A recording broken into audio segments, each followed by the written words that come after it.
Sergent a perdu un grand serviteur. Nous ne l'oublierons pas. Plus largement, j'ai une pensée pour les Saint-Jeanais qui nous ont quittés en 2018, pour leurs familles, pour ceux qui sont dans la souffrance ou les difficultés. Je souhaite que la nouvelle année leur apporte réconfort et quiétude. Je souhaite également la bienvenue à tous les nouveaux Saint-Jeanais, ceux qui sont nés dans l'année et tous ceux qui ont décidé de faire de la commune leur nouveau lieu de vie. Les vœux d'une commune sont toujours un moment privilégié, qui nous permettent de faire un petit bilan de l'année écoulée, mais aussi de faire état des perspectives futures, et cela en toute convivialité. Nous sommes bien sûr tous ici pour votre participation au dynamisme de la vie, répondre aux attentes collectives et à l'intérêt général, bien sûr dans le cadre des moyens dont la commune dispose, et ils sont de plus en plus encadrés et limités, hélas. 2018 a vu le réaménagement du Trein Quai-Garat, vénérable et emblématique structure de la ville saint-jeanaise. La verrière et le toit, les installations électriques et les peintures ont été refaites, et donne au bâtiment une seconde jeunesse à la satisfaction, je crois, de tous. La cantine de l'école publique, elle aussi, a été reprise dans sa totalité et mise aux normes nécessaires. Salle de réfectoire, vestiaire, cuisine adaptée et fonctionnelle, nous avons souhaité que les petits de notre commune et ici soient accueillis dans les conditions les meilleures possibles. Nous avons repris l'intégralité du chemin de la NAS avec renouvellement des réseaux et création de trottoirs. Et toujours en voie vive, l'aménagement du parking de la nouvelle piscine a été pris en compte et des renforcements de chaussées ont été effectués. Un mini-gératoire a été formalisé place à la gare dans le cadre du plan de circulation qui, je crois, maintenant a fait ses preuves, et presque l'unanimité. Concernant les bâtiments appartenant à la commune, des améliorations ont été amenées en différents sites. Ainsi, le chauffage du cinéma Le Vauban a été remplacé, l'isolation de la toiture de l'ancien presbytère et de la citadelle a été remaniée, les menuiseries du refuge municipal des pèlerins ont été renouvelées. Nous avons également entrepris la réalisation d'un programme de mise en conformité de tous les bâtiments publics pour l'accès aux personnes à mobilité réduite. Cette opération va se poursuivre pendant 5 ans. En partenariat avec l'USNAFADROA, l'extension du siège du Ruby a abouti à la création d'une nouvelle et belle salle de musculation à proximité. L'habillage extérieur du Rail à Live est maintenant terminé. Plus moderne, il sera bientôt mis en lumière. Nous avons également amélioré les conditions d'accueil des aires de camping-car qui restent toujours très fréquentées. Près de 15 000 camping-cars ont stationné au Royala et derrière le fronton dans le courant de l'année. J'en terminerai là quant aux réalisations principales, car la liste pourrait être encore longue. Donc je préfère préciser que, outre les travaux imposants et bien visibles, nous intervenons quotidiennement sur l'ensemble de nos équipements et nos infrastructures pour les maintenir ou les valoriser au service de tous. Je veux simplement rappeler que c'est grâce à la compétence et au professionnalisme des services administratifs et techniques que ces réalisations sont possibles. L'exécution en régie nous permet d'accroître nos marges de manœuvre et je remercie l'ensemble du personnel communal pour son souci de l'intérêt général et sa motivation. Vous savez tout comme moi qu'une ville, ce n'est pas que des travaux, que des aménagements. C'est le respect, la solidarité, le sens de l'accueil, la culture. La propreté de la ville, son fleurissement, son entretien sont nos préoccupations quotidiennes. De belles jardinières en fleurs, c'est tout de même plus engageant que des poubelles à l'abandon, des détritus en vrac ou des tags qui nous arrivent sur les murs. Une ville, c'est aussi des services, et nous sommes soulagés et très satisfaits d'avoir obtenu le maintien de la trésorerie municipale sur la commune. C'était une volonté forte, participant à la qualité des services publics dans notre territoire. De même, la communauté d'agglomération Pays-Bas s'est installée dans le paysage institutionnel. Nous sommes toujours et encore dans une phase de rodage, et le pôle Garassi-Baïgori, comme les autres, doit s'affirmer dans la définition des politiques des territoires, au sein de cette intercommunalité XXL. Il y va de sa légitimité et de sa valeur auprès de la population. En attendant, les compétences essentielles à tout chacun, comme l'eau potable, la solidarité ou la lutte contre les inondations, ont été transférées. Pour, je l'espère, une plus-value par rapport à ce que les communes savaient déjà faire. Nous y serons très attentifs. Au quotidien, nous avons pu apprécier en 2018 les structures de la nouvelle piscine, même si on espère toujours une amplitude d'ouverture un peu plus importante.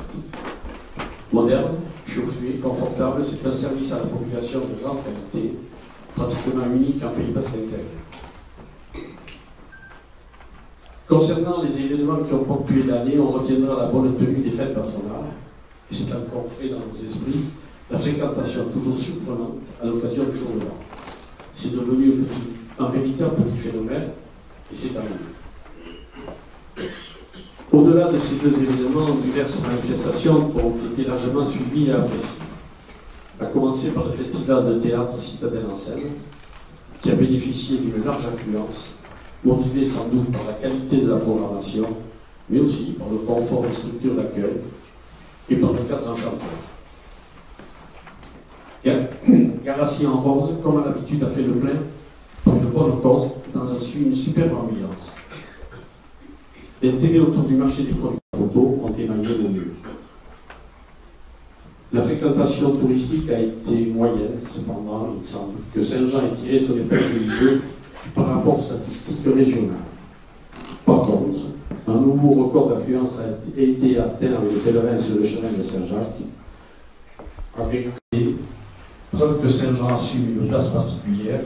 Nous avons accueilli l'Assemblée générale de la Fédération française des chemins de Saint-Jacques, avec près de 200 participants venus de toute la France, ainsi que la journée de clôture de célébration franco-espagnole pour l'UNESCO. A noter aussi que Saint-Jean tient toujours un peu. Selon le recensement actualisé par l'INSEE, la population totale s'élève maintenant à 1851 habitants. Pour les plus attentifs d'entre vous, ou ceux qui ont beaucoup de mémoire, c'est quelques personnes de plus que je vous ai annoncé par rapport à ce qu'il y avait l'année dernière. De même, la population scolaire avoisine tout établissement confondu 1500 élèves. C'est encourageant de voir cette belle jeunesse circuler dans les rues de Garassi. Pour conclure ce bilan succinct, le millésime 2018 a été bon et je tiens à remercier mon équipe municipale, les adjoints et l'ensemble du conseil à nouveau au complet pour leur présence, leur disponibilité, pour la qualité des débats, pour leur engagement envers notre action et au service de notre communauté.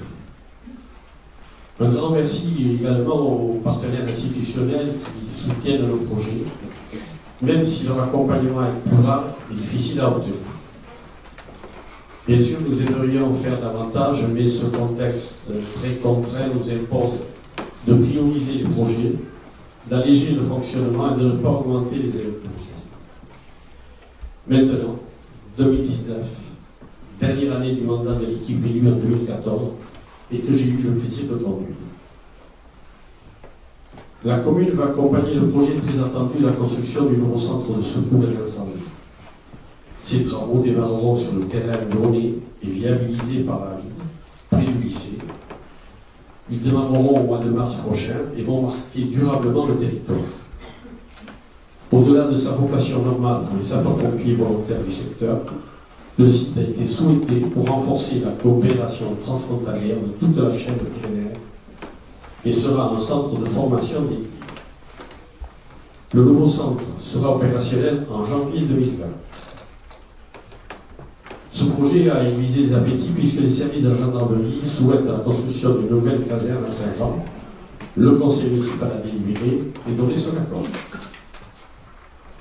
Par ailleurs, nous poursuivons les études nécessaires à la restauration de l'église. Initialement, les travaux ne devaient concerner que la toiture. Cependant, considérant la qualité remarquable de l'édifice, le programme confié à une équipe d'architectes du patrimoine s'étendra à l'ensemble du bien. Notre église est remarquable, inscrite auprès du ministère de la Culture et très visitée. Elle mérite qu'on en prenne le plus grand soin. Nous allons également lancer un programme pour la réhabilitation de l'ancienne piscine. Notre ambition est d'en faire une salle pour des usages divers, une capacité d'accueil qui comme les besoins du territoire. Un parvis aménagé complétera l'offre déjà existante et nous souhaitons que ce site, bénéficiant d'une localisation centrale, soit apprécié par toutes les générations d'utilisateurs. Les architectes planchent déjà sur le sujet et la réflexion se poursuit. L'instauration d'un vrai rond-point place Floquet, déjà annoncé l'année dernière, est à l'étude avec les services du département. L'engageur de ces travaux viendra dans leur organisation, car même si on fera en sorte de les contenir et de les phaser, ils impacteront à coup sûr la circulation et seront au centre de toutes les réflexions. Nous espérons obtenir toutes les autorisations à l'automne prochain. L'occasion m'est donnée ici, je ne peux pas en parler, de vous dire que rien ne semble avancer au niveau d'une déviation de l'agglomération.